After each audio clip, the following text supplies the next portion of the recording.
नमस्कार दोस्तों, आज का मेरा टॉपिक है कलिंग युद्ध। कलिंग युद्ध 261 ईसा पूर्व मौर्य सम्राट अशोक और कलिंग आधुनिक उड़ीसा के बीच लड़ा गया एक ऐतिहासिक युद्ध था।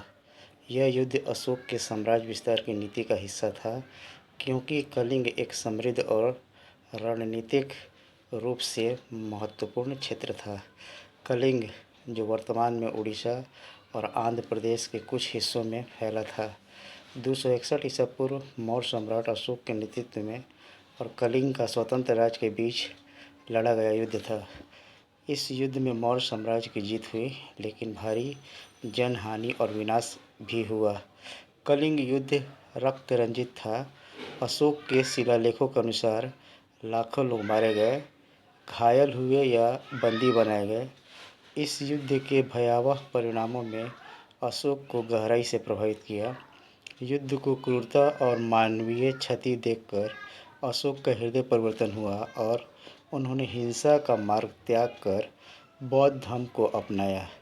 युद्ध के बाद अशोक ने बौद्ध धर्म के सिद्धांतों को अपनाया और हिंसा, शांति और धर्म के प्रचार को अपने शासन का आधार बनाया।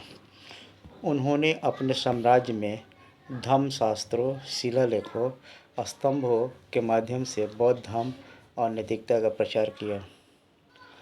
कलिंग युद्ध को अशोक के जीवन और शासन में एक महत्वपूर्ण मोड़ के रूप में देखा जाता है, जिसने उन्हें चक्रवर्ती सम्राट से धर्माशोक बनाया। कलिंग युद्ध न केवल मौर्य साम्राज्य के विस्तार का प्रतीक था, बल्कि यह अशोक के वैचारिक परिवर्तन का भी कारण बना। इस युद्ध ने भारतीय इतिहास में बौद्ध धर्म के प्रसार को बढ़ावा दिया और अशोक को विश्व इतिहास में एक महान शासक के रूप में स्थापित किया। अशोक के शिलालेख, जैसे कि कलिंग शिलालेख, इस युद्ध के परिणामों और उनके पश्चाताप को दर्शाते हैं। कलिंग युद्ध भारतीय इतिहास में एक महत्वपूर्ण घटना है, जो युद्ध की विभीषिका और शांति के महत्व को दर्शाता है। थैंक्स।